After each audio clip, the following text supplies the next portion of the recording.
नमस्कार, my name is S के यादव और आज के इस वीडियो में हम आपके साथ डिस्कस करने वाले हैं इफ़, व्हेन और इन केस के बारे में। इन तीनों कंजंक्शन को लेकर कई बार एग्जाम में क्वेश्चन डिफरेंट तरीके से पूछ लिए जाते हैं, कभी इम्प्रूवमेंट, फिलर और एरर के रूप में। और इनसे लेकर बहुत ज़्यादा कन्फ्यूजन और बहुत ज़्यादा मिस्टेक रहने का चांस रहता है, क्योंकि ये तीनों लगभग एक समान मीनिंग देते हैं। तो इन तीनों को हम लोग बोर्ड पर एक एक कर समझने की कोशिश करेंगे। चलिए वीडियो को शुरू करते हैं।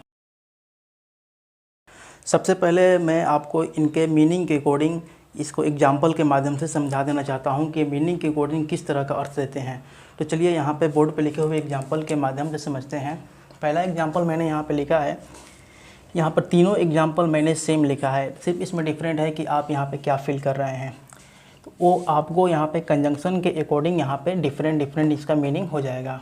यदि मान लेते हैं कि take an umbrella it rains, अगर इस दिए गए सेंटेंस में मैं वेन को फिल करता हूँ, अगर मैंने यहाँ पे वेन को फिल किया तो इस बात का यह मीनिंग देता है कि take an umbrella it rain. ठीक है, मतलब वर्षा होगी, आप छाता को ले लीजिए।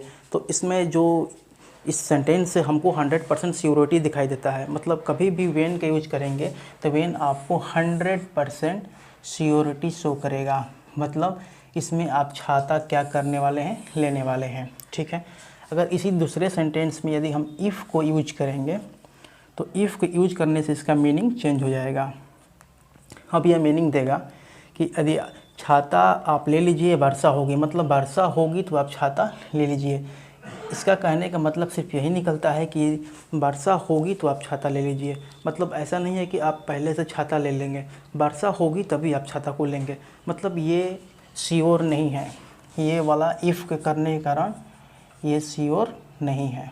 ठीक, थर्ड सेंटेंस में यदि हम यहाँ पर एज इफ़ फिल करते हैं, सॉरी थर्ड सेंटेंस यहाँ पर हम आपके साथ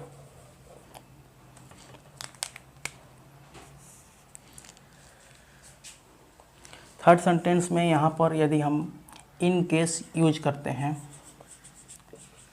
इन केस यूज करने के कारण यहाँ पे इसका मीनिंग बदल जाता है और यह मीनिंग देता है कि वर्षा हो सकती है। मतलब ये एक अनुमान लगाया जाता है, कहीं ऐसा ना हो वर्षा हो जाए, आप छाता को ले लीजिए। कई बार आप नहीं सुनते हैं कि आप पढ़ते हैं कि यदि हम इस चीज़ को नहीं पढ़े, परीक्षा में आ गया, तो वही एक पॉसिबिलिटी की बात कर रहा है। मतलब आपको ये एक पहले से किसी प्रिकॉशन के अकॉर्डिंग आप एक संभावना बना के चलते हैं, तो ये यही संभावना दिखा रहता है। और लेकिन इसमें जो एक्शन होगा वो भी श्योर रहता है, ये पॉसिबिलिटी दिखलाता है। मतलब आप यहाँ पर छाता लेकर जाएंगे ताकि कहीं वर्षा ना हो जाए, और इस वाले कंडीशन में आप छाता लेकर तभी जाएंगे जब वर्षा होगी, और इस वाले कंडीशन में वर्षा का होना भी कन्फर्म है और आपका छाता ले जाना भी कन्फर्म है। तो आप यहाँ पे तीनों के अर्थ के मुताबिक इसका अच्छे से यूजेस समझ लेंगे। चलिए एक और एग्जाम्पल ले लेते हैं तीनों के लिए। She will cook your friend come here. Same इसी तरह का यहाँ पर मैंने सेंटेंस लिया है, तीनों सेंटेंस सेम लिखा गया है। सिर्फ अब आप यहाँ पर एक एक करके तीनों कंजंक्शन यहाँ पे फिल करेंगे और उसके अकॉर्डिंग मीनिंग को जस्टिफाई करेंगे। अगर इस वाले सेंटेंस में मैं फिर से पहले इफ़ भरने की कोशिश करता हूँ तो यह मीनिंग देता है कि she will cook your friend come here. यह मीनिंग देता है कि तुम्हारे दोस्त आएंगे तब वो खाना बनाएगी। मतलब उसका खाना बनाना कन्फर्म नहीं है, जब आपके दोस्त आएंगे तभी वो खाना बनाएगी। ठीक है, इस सेंटेंस में यदि हम फिर से वेन भरते हैं तो वेन भरने के कारण ये हमेशा श्योरिटी दिखला रहा है। अब यहाँ पे आपको इस तरह का मीनिंग देगा कि खाना बना देती है, मतलब वो खाना ज़रूर बनाएगी ताकि तुम्हारे फ्रेंड ना आ जाए। मतलब यहाँ पर फ्रेंड का आना भी कन्फर्म है और खाना बनाना भी कन्फर्म है। ठीक है, इसी सेंटेंस में यदि हम इन केस को फिल करते हैं तो इन केस फिल करने के साथ यह मीनिंग देता है कि कहीं ऐसा ना हो जाए कि तुम्हारे दोस्त आ जाएं। ठीक है, कहीं ऐसा ना हो जाए कि तुम्हारे दोस्त आ जाएं, इसी बात को लेकर खाना बना दी गई है। मतलब वो खाना बनाएगी ताकि तुम्हारे दोस्त आए तो उनके लिए भी यह अवेलेबल रहे। तो आप यहाँ पर देख सकते हैं कि इफ़ जो है श्योरिटी को नहीं शो करता है, व्हेन और इन केस दोनों श्योरिटी को शो करते हैं।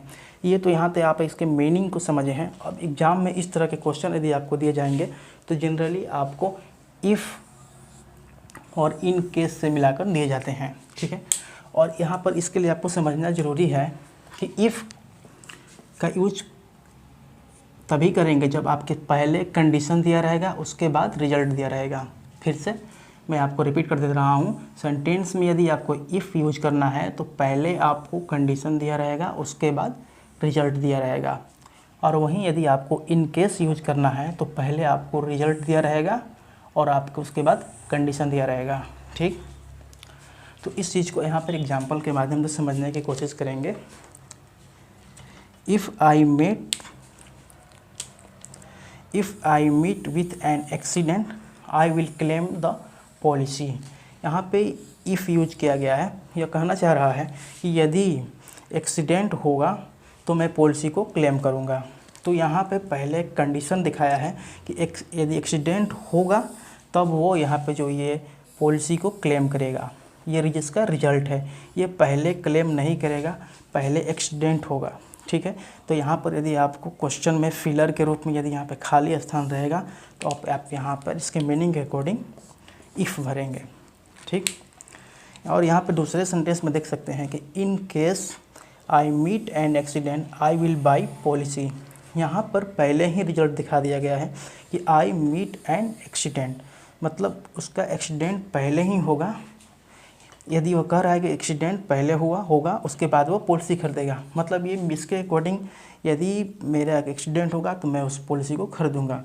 तो इन केस में पहले रिजल्ट शो होता है, उसके बाद कंडीशन आती है। तो अगर यहाँ पर आपको फिलर के रूप में यहाँ पर खाली स्थान दिया जाएगा तो आप यहाँ पे इन केस फिल करेंगे। एक और एग्जांपल के माध्यम से समझते हैं। In case it rains I will carry my umbrella.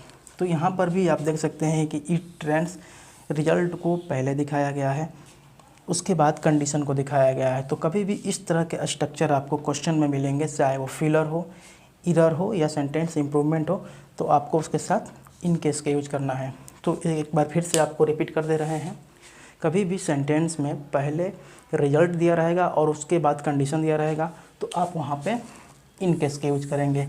और इसके विपरीत यदि सेंटेंस में पहले कंडीशन दिया रहेगा और उसके बाद रिजल्ट दिया रहेगा तो आप वहाँ पे इफ़ का यूज करेंगे। और इसी बेस पर एसएससी या IBPS बहुत सारे क्वेश्चन पूछ लिए जाते हैं। तो आशा करता हूँ कि आपको व्हेन, इफ़ और इन केस का डाउट क्लियर हो गया होगा। तो वीडियो कैसा लगा कमेंट में ज़रूर लिखें। Thanks for watching this video.